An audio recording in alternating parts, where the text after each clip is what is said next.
I'm telling you, dog, there's more to the final villain in One Piece than meets the eye. It is a little bit shocking, to say the least. Let's talk about it. No matter how you move, get it done. No matter how you move, get it done. No matter how you move, get it done. No matter how you move, get it done.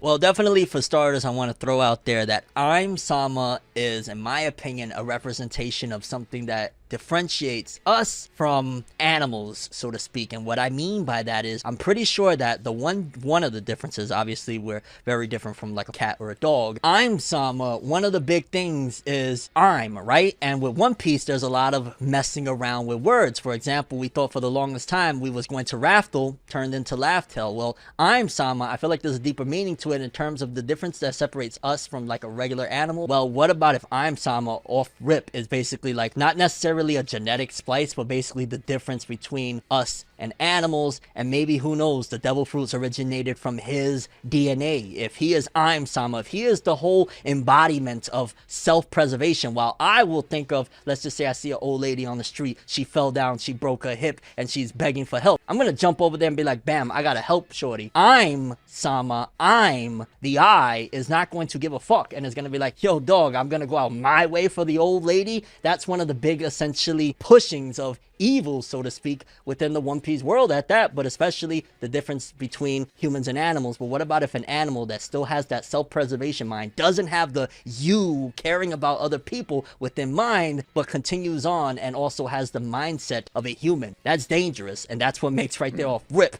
first of all, the biggest problem with this I'm Sama guy and essentially evil. I think that's interesting.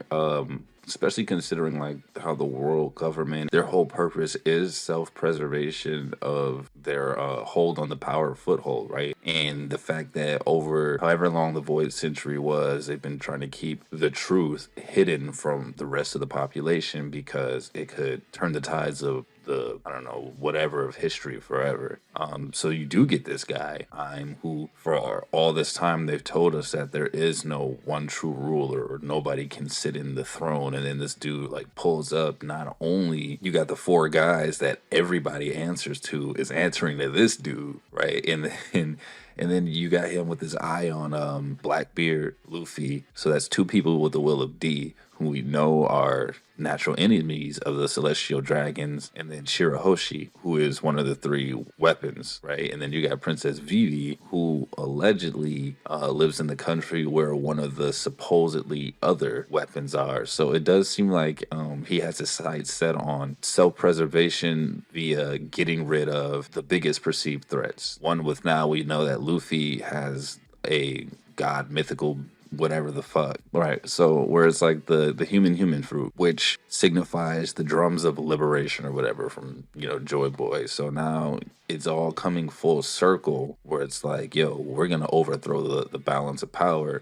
But then you got this guy here in the background that's like, I don't know about that. It's kind of crazy, yo, Rip, that, yo, he, like you said, has these motherfuckers bowing to him. So that already just shows like, okay, they weren't really scared to be in a room with the strongest, or arguably one of the strongest pirates in the world, Shanks. They had him there and it was all Gucci. But then incoming I'm Sama, and they're allowing him to sit on the royal throne, which also definitely there's a huge inspiration, because I believe the initial start of everything going into Kaido and Luffy and Big Mom and all that stuff was the Throne Wars, very much so inspired by Game of Thrones, of, you know, the Iron Throne. Nobody can sit on the Iron Throne. The fact that this guy is sitting on the Iron Throne, so to speak, all Rip says that he has to have some connections to the world 800 years ago. Could he be, I don't want to say rocks, I feel like rocks is going to be something totally different, because I'm sure there's theories floating around of like, well, what if he's, you know, from the Rocks Pirates? I think that's probably the least likely, more so that he is the embodiment of the evil that 800 years ago came about, and because the world government realizes the public probably wouldn't accept this dude, because at the end of the day they have to write the story of his story, they can't write the actual truth and whatnot. They will give us, hey, there's this government and whatnot, and look at Garp. don't look at the dude that is a creepy shadowed out motherfucker. Just look at Garp as he's throwing some cannonballs at your ass. Do you think he could theoretically maybe have a third, well, I guess in this case fourth human fruit that would also be like a mythical tier fruit. The antithesis of Joy Boy then, because it would be like if Joy Boy Nika is, you know, the epitome of everything righteous that's going to save the world, you know, the slaves used to pray to Nika Nika and all of that jazz, then this would probably be, if you kind of give the comparisons, which One Piece as of late admittedly has gone Sun and very, Moon. I don't want to say very, Parallels. but definitely inspired by biblical aspects. You know, Kaido looking like Satan himself, dropping from the heavens to the core of earth. There's a lot of, you know, comparisons there. Well, if you take it even a step further, that essentially I'm is legitimately the embodiment of everything evil, and Nika is the good of it, you know, God versus Satan, so to speak. Or in this case, it could be sun god versus like moon god, star god, or some shit, you know? I'd argue that probably, well, I guess it depends, because, you know, are you going to say it's an evil god? Then, yeah, that what you're saying basically still would apply. And also, if it was a moon god or something, because, wow, there could potentially even be connections to Enelu. When you add it from the sun god, and then we got this dude that went to the moon and has since been, I don't know if he's still on the moon. Is Enel still on the moon, or where the fuck is he at after the cover page As far stories? as we know, he went to the moon or Mars or wherever the heck he was and met like civilization there and became a god there. I would assume that he's still there enjoying ruling and being worshipped. We went to the moon in 1969 with calculator technology, but can't return again. Yeah. The algorithm's like, this dude. the algorithm's like, dog, you ain't going nowhere with this shit. Get this out of here, or you're not going nowhere.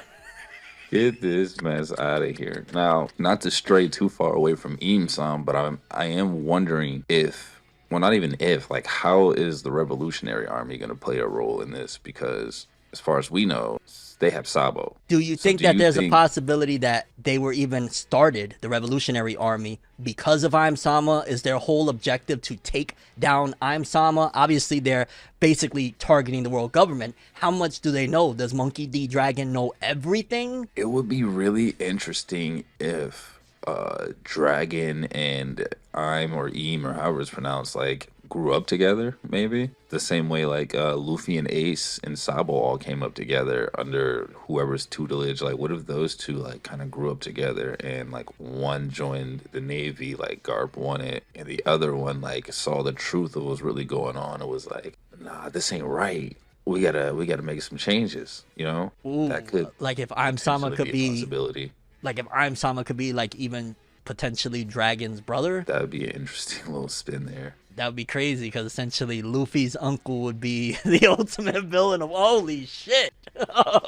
And Yeah. Oda has gone out of his way to like draw like any type of far-fetched relationship or bond that's tied to Luffy in some obscure manner. Yeah, I mean, pretty much Luffy at this point is kind of connected to everything. Thankfully, it's not like, and no shade to Bleach by any means, but because Bleach does it well with Ichigo kind of being connected to every, you know what I'm saying? He's Quincy, he's Hollow, blah, blah, blah. Luffy, he has connections, but it's more so just like the spiritual shit of what he represents and what he's done and the lives that he's changed that even leads into what I thought was going to happen in this arc, but clearly it's going for the final arc. Oda already said it anyway. You know, the Dressrosa Coliseum warriors all following and shit. And then you got God Usopp, which hands down, it's clear as day that unless they change something, Usopp is going out in a blaze of glory, and Oda is setting up essentially for Usopp to be like Jesus part 2, so to speak. If you think about it, he's already called God Usopp. They had him crucifixion style up, and all it would take is for him to go out in a blaze of glory, and boom, it's like Tupac Machiavelli, where Tupac became like Jesus to a lot of people. The same thing would happen with Usopp. And imagine Two Piece, the you know, the continuation that will inevitably happen because money talks, bullshit walks. Ultimately, the world looks at it as the god Usopp that saved the land. That would be the most fucking great joke, where there's just islands called Usopp Island and shit like that. Like,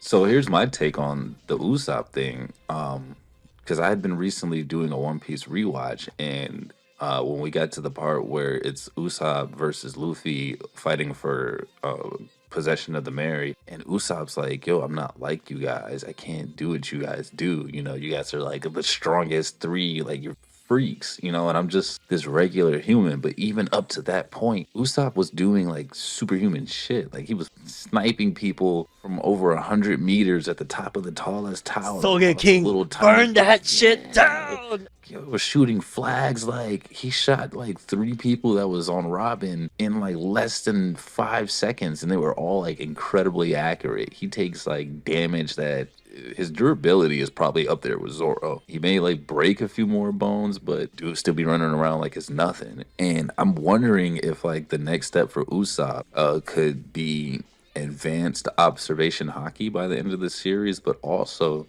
what if Usopp learns the Elbaf spear? Crazy theory. I'm Sama kills Usopp. No. It would show the ultimate evil. It would expose the world government for the creeps that they are. It would just be everything. Him going out in a blaze. Like, because if any of the Straw Hats die, it has to be in the most iconic, incredible, just holy shit, how the fuck this happened type of way. It has to be like a huge, beyond words or something like that. And the biggest villain, like imagine the whole world just observes Usopp fighting Aim Sama, and Usopp dies in like a valiant way. That would cement him as like he is Jesus now. He is straight up Yahweh in the flesh. Or Usopp is the one that gets the final blow when Luffy needs the help. Yo, okay, because hold on, real quick. Elbaf spear.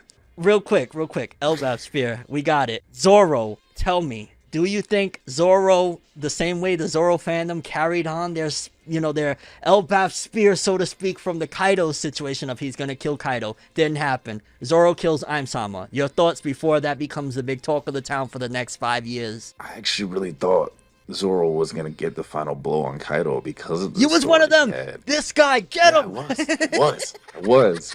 And the way Oda set it up was like so perfect because it was like you had Ryuma who, you know, did whatever he did, killed the dragon, yada yada yada, and then he had the sword, right?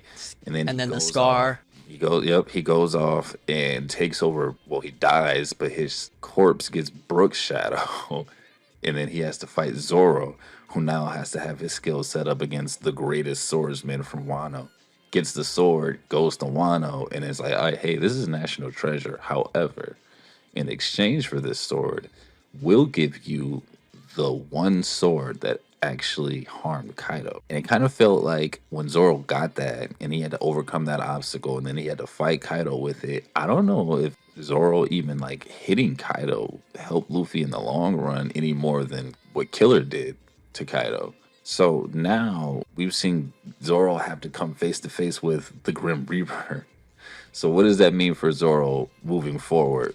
Death flags, but can we really trust Oda right now, considering, and I just got to keep it gully, I know some people are going to get mad at me, I don't care. He did a lot of fake outs in Wano. There was a lot of fake outs, you know what I'm saying, from Kiku, Kinemon, there was... Izo, I didn't like how easily he killed Izo off once he got to Wano.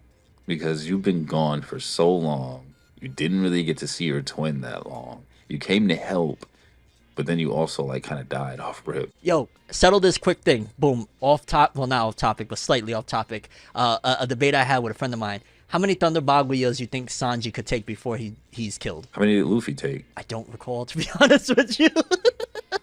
Well, I think... I was saying in a single fight. Okay, I'm going to say this. I said 3.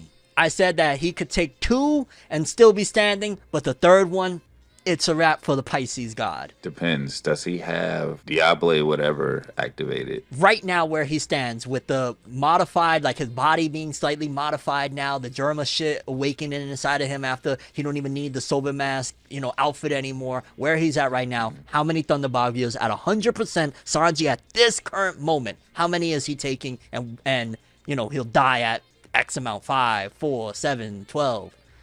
4? You think 4? I think 4. I think before his body like went through the change, 2, maybe. But now that he's I mean, he basically has bones of steel now. That's what I was pretty much saying. Okay, so you say 4. I say 4. don't get me wrong, cause yo, me and Sanji share the same birthday. Yo, dog, that's right there, the Pisces guy right there. But I still gotta say 3. I feel like, first of all, a point blank from the Thunder Bagua, even thinking about it is scary. Okay, it's like, yo, don't hit me.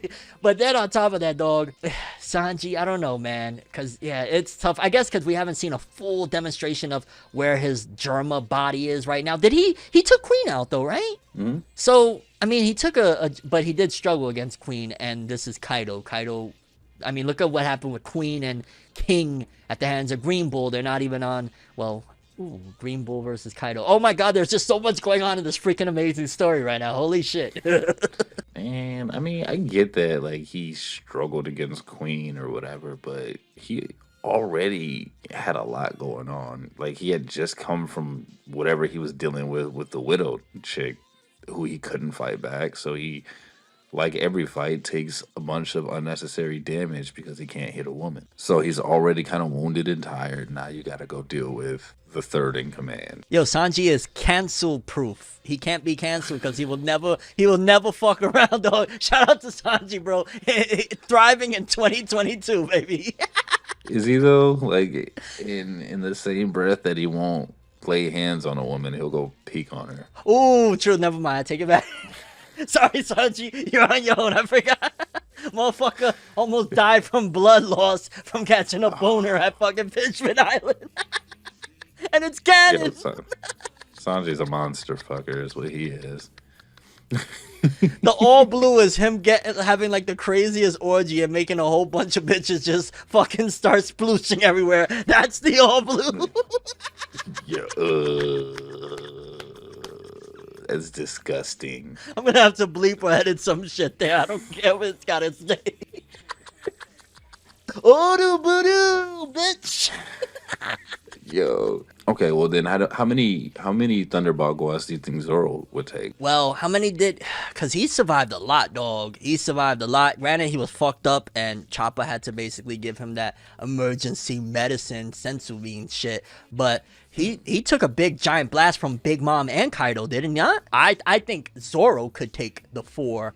Maybe even 5. Granted, by the 4th one, he'll be like a bag of bones just standing there because that Thunder Bagua is gonna fucking destroy his lights out. But I would say Zoro could take 4 to 5. I'd say Sanji 3, Luffy 8. I'm gonna say Luffy could take 8 of them bitches if he really needed to. Absolutely, Luffy could take 8.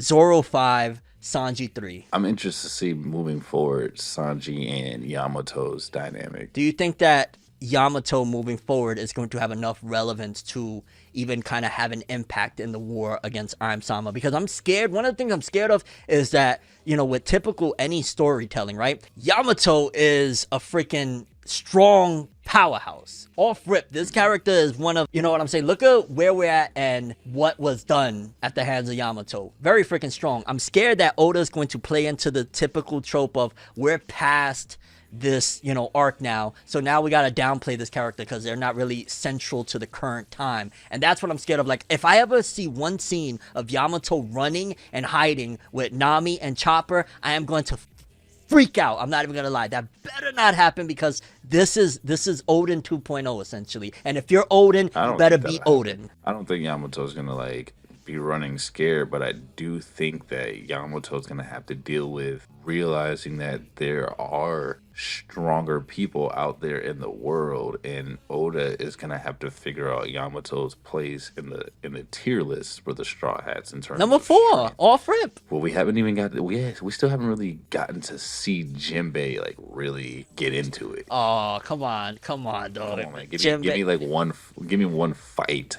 that Jinbei has had. And he gets fucked up and carried out in a stretcher in every goddamn fight. At the end of Fishman Island, Luffy's there laid out having to do blood transfusion and shit. Come on. Yeah, from Jinbei. It's still, Jinbei was laid out.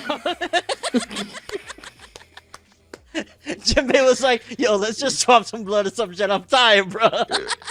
And even then, Jinbei didn't really participate in that fight. Like, outside of the fodder, like he hasn't really gotten to fight like an important named character yet. I'm gonna keep it real, dog. I'm not the biggest Jinbei fan. I like Jinbei. Let me explain. I'm a big Jinbei fan of Jinbei. I'm not a fan of Straw Hat Jinbei. I don't think that he should have been on the crew. I loved him being like this mentor figure. I wish he would have I said, disagree. I wish he would have said, I will not join your crew, but I will voyage with you, similar to like Odin's journey with Whitebeard and them. That's what I wish he would have did, because he's just like, he's traveled the world and the seven. You ain't catching me for copyright, but yo, he pretty much, you know what I'm saying, already did a big journey and stuff. He was with the Sun Pirates. This dog been through some shit. So seeing him while And that chapter is over now. yeah, and now For him. he's under Luffy, dog. I don't know. I just Yeah, he's under Luffy, and which goes to say a lot about Luffy, where Luffy now has a Shichibukai on his crew, and then goes on to get the offspring of a Yonko while simultaneously becoming a Yonko.